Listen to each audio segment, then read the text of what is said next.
अस्सलाम वालेकुम स्टूडेंट। आज हमारा बायो का जो नेक्स्ट टॉपिक है चैप्टर नंबर 1 का, that is Quran and biology, lecture number 7 है। आज मैं आपको बताऊंगी कि जो हमारा कुरान है वो हमारी बायोलॉजी में कैसी रहनुमाई करता है। आप ये देखें कि बायोलॉजी में होने वाली जितनी भी डिस्कवरीज़ हैं उन सब में कहीं ना कहीं हमें कुरानी आयात की निशानदही मिलती है। और अल्लाह ताला ख़ुद फरमाता है कि तलाश करो, ढूंढो, ऑब्ज़र्व करो, मुशाहिदात करो। कुरान मजीद की रहनुमाई में रहकर अल्लाह ताला ने हमें एक रहनुमाई के लिए हमारे लिए एक बुक नाजिल की।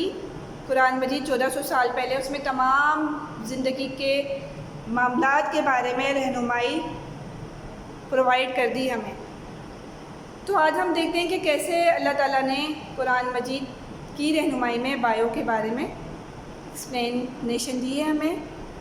सबसे पहले हम बीइंग अ मुस्लिम हमें इस बात का पता है कि अल्लाह ताला ने इस दुनिया में जो भी चीज़ बनाई है वो बेमकसद नहीं बनाई है। चाहे एक छोटी चीज़ है, एक बड़ी चीज़ है, उसका कोई ना कोई मकसद है। तो आज हम उसी को देखते हैं कि कैसे हमें कुरान मजीद के ज़रिए बायोलॉजी में रहनुमाई मिलती है, कितनी डिस्कवरीज़ हम कर चुके हैं और कितनी डिस्कवरीज़ अभी बाकी हैं। आपको पता है कि अल्लाह ताला ने हमें पानी से बनाया है, हर चीज़ को, हर चीज़ में कहीं ना कहीं वाटर मौजूद है। तो सबसे पहली जो आयत है उसमें अल्लाह ताला ने फरमाया है वजअलना मिनल माइ कुल्ल शैइन हय्य। मतलब इसका ये है we made everything from water. हमने हर चीज़ को पानी से तख्लीक किया, पानी से बनाया। फॉर एग्ज़ाम्पल आप एक जानदार की डेवलपमेंटल स्टेजेस देखें तो उसमें जो सबसे पहले चीज़ पाई जाती है वो पानी है। जब तक पानी मौजूद नहीं होगा कोई भी चीज़ नहीं बन पाएगी।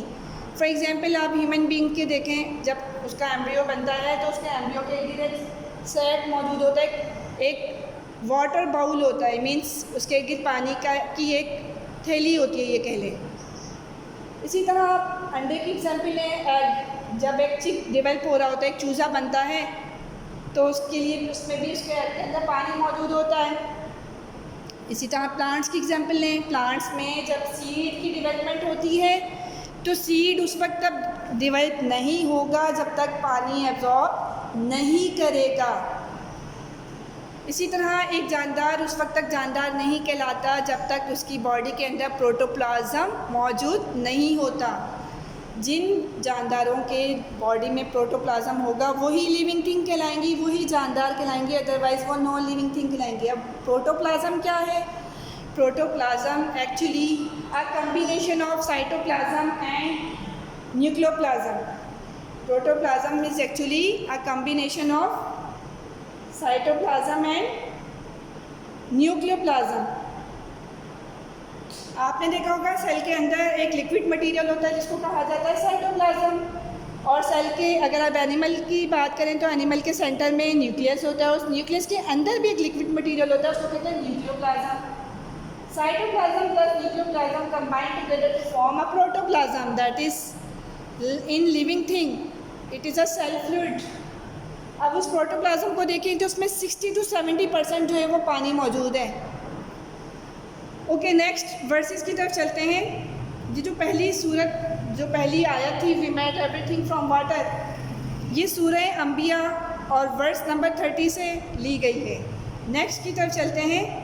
नेक्स्ट हमारे पास है सूरह रहमान verse 14, he made man from clay like the potter. अब अल्लाह ताला फरमाता है अल्लाह ताला ने बनाया इंसान को। ऊपर बात हो रही थी एवरीथिंग की, अब बात हो रही है स्पेसिफिकली मैन की, ह्यूमन बीइंग की, इंसान की। अल्लाह ताला ने इंसान को बनाया है चिकनी मिट्टी से। अब आप सोचते होंगे कि हमारी बॉडी अगर मिट्टी से बनी है तो हमारी बॉडी पे मिट्टी क्यों नज़र नहीं आ रही? वो इस तरह से थोड़ी नज़र आती है बच्चों। एक्चुअली जो हमारी बॉडी कंपोज हुई हुई है डिफरेंट एलिमेंट्स से, उन एलिमेंट्स को कहा जाता है बायो एलिमेंट्स। आप नेक्स्ट टॉपिक में पढ़ेंगे बायो एलिमेंट्स के बारे में डिटेल में। सो परेशान नहीं होना कि बायो एलिमेंट्स क्यों नहीं बताया जा रहा, वो मैं आपको नेक्स्ट लेक्चर में डिटेल में बताऊंगी इंशाल्लाह। तो बायो एलिमेंट्स को देखें, बायो एलिमेंट्स में हमारे पास कार्बन है, ऑक्सीजन है, नाइट्रोजन है, ETC। अब वो जो बायो एलिमेंट्स हमारी बॉडी में पाए जाते हैं एक्चुअली वो पार्ट है सॉइल का, हमारी ज़मीन का, यानी कि जो हमारी बॉडी में पाए जाने वाले एलिमेंट्स हैं एक्चुअली वो हमारी ज़मीन का भी हिस्सा है। Element found in our body is also present in soil, that is called bio elements. तो इस बात से क्लियर हो जाता है कि हमारी बॉडी जो है वो मिट्टी से बनी हुई है। नेक्स्ट वर्सेस की तरफ चलते हैं। नेक्स्ट जो आयत है उसमें अल्लाह ताला ने स्टेजेस ऑफ डेवलपमेंट के बारे में निशानदेही की है। किसी भी जानदार की जो डेवलपमेंट हो रही है वो कैसे हो रही है। अगर हम ह्यूमन बीइंग की एग्जांपल लें तो उसके बारे में देखते हैं। पहले मैं आयत पढ़ती हूँ। सुम्मा खलक़नल नुत्फ़ता अलक़तन फ़ख़लक़नल अलक़ता मुज़ग़तन फ़ख़लक़नल मुज़ग़ता इज़ामन फ़कसौनल इज़ामा लहमा। मतलब we drop a clot then fashion we the clot a little lump, then fashion we the little lump bones, then clotted the bones with flesh। सूरह अल-मोमिनून वर्स 14। अल्लाह ताला फरमाता है मैंने एक जानदार को बनाया एक क्लॉट के ज़रिए, खून के ड्रॉप के ज़रिए, एक लिक्विड के ज़रिए, एक फ्लूइड के ज़रिए। फिर उस खून के ड्रॉप में ब्लड ड्रॉप को भर दिया मैस और बॉल के साथ। लिटिल लम्प का मतलब है उसमें सेल की डिवीज़न हुई और वो एक बॉल नुमा स्ट्रक्चर बन गया। जब आप डेवलपमेंटल स्टेजेस को डिटेल में स्टडी करेंगे उस वक्त आपको इस बात की और ज़्यादा क्लियरिफिकेशन मिल जाएगी। बच्चों, एम्ब्रियोलॉजी एक ऐसा सब्जेक्ट है, हमने तो बायो में उसकी सिर्फ डेफिनेशन पढ़ी ना, लेकिन आगे जाके अगर आप एमएससी करते हैं, एमएससी लेवल पे जाके आप एम्ब्रियोलॉजिस्ट बनना चाहते हैं तो वो पूरा एक डिटेल सब्जेक्ट है। उसमें जब आप देखते हैं कि सेल की डिवीज़न होती है तो एक बॉल बनता है, एक बॉल ऑफ मैस बनता है। उस बॉल ऑफ मैस को फिर अल्लाह ताला ने जोड़ दिया हड्डियों के साथ, लम्प बोन्स हड्डियाँ बनाई और उन हड्डियों के ऊपर अल्लाह ताला ने गोश्त बना दिया। Then clotted the bones with flesh. अगर आप एक ह्यूमन बीइंग की डेवलपमेंटल स्टेजेस को स्टडी करें तो सबसे पहले स्पर्म्स एंड एग्स मिलके जो है वो जायगोट बनाते हैं और जायगोट से एम्ब्रियो, एम्ब्रियो से फीटस, फीटस से एक बेबी और बेबी से एक इंडिविजुअल मुकम्मल जानदार बन जाता है। नेक्स्ट जो वर्सेस है उसमें अल्लाह ताला ने क्लासिफिकेशन के बारे में बताया है। अब हम देखते हैं क्लासिफिकेशन जानदारों की अल्लाह ताला ने क्या फरमाया उसके बारे में। पहले मैं आयत पढ़ती हूँ। वल्लाहु खलक़ कुल्ल दाब्बतिन मिन माइ फमिनहुम मन यमशी अला बत्नी व मिनहुम मन यमशी अला रिजलैन व मिनहुम मन यमशी अला अर्बअ यख़्लुक़ुल्लाहु मा यशाअ इन्नल्लाहा अला कुल्लि शैइन क़दीर। बेशक सूरह अन-नूर वर्स 45। अब हम क्लासिफिकेशन को देखते हैं, इसका तर्जुमा देखते हैं, वजाहत देखते हैं। Allah created every animal from water, then some of them creep up over their bellies. Allah ताला ने हर जानवर को बनाया पानी से, उनमें से कुछ ऐसे थे जो क्रीप अप हुए। क्रीप अप का मतलब रेंगते हैं, रेंगते हैं, ज़मीन पर रेंगते हैं।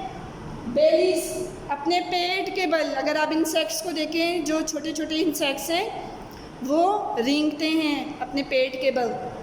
Other walk on two legs, उनमें से कुछ ऐसे हैं जो दो टांगों पर चलते हैं और इसकी बेस्ट एग्जांपल है हम इंसान, human being.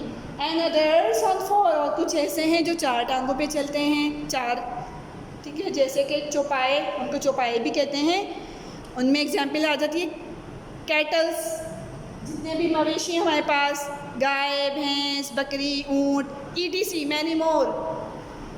Allah creates what he pleases. Allah ताला ने जो चाहा वो बना डाला। अल्लाह ताला ने कुन फयाकुन कहा और चीज़ बन गई। इन तमाम पुरानी आयात से हमें इस बात का हमारा जो बिलीव है वो और बढ़ जाता है कि बीइंग अ मुस्लिम अल्लाह ताला ने कुरान मजीद के ज़रिए हमारी रहनुमाई की है। हमारी हर मामलात में बायो जो है एक्चुअली वो कुरान मजीद की आयत से ली गई एक सब्जेक्ट है, ये कह सकती हैं आप। हर चीज़ में अल्लाह ताला की रहनुमाई मिल रही है हमें। इंशाल्लाह आपको लेक्चर की अंडरस्टैंडिंग हो जाएगी, हो गई होगी। ओके, फिर हाजिर होंगी नेक्स्ट लेक्चर के साथ। अल्लाह हाफिज़।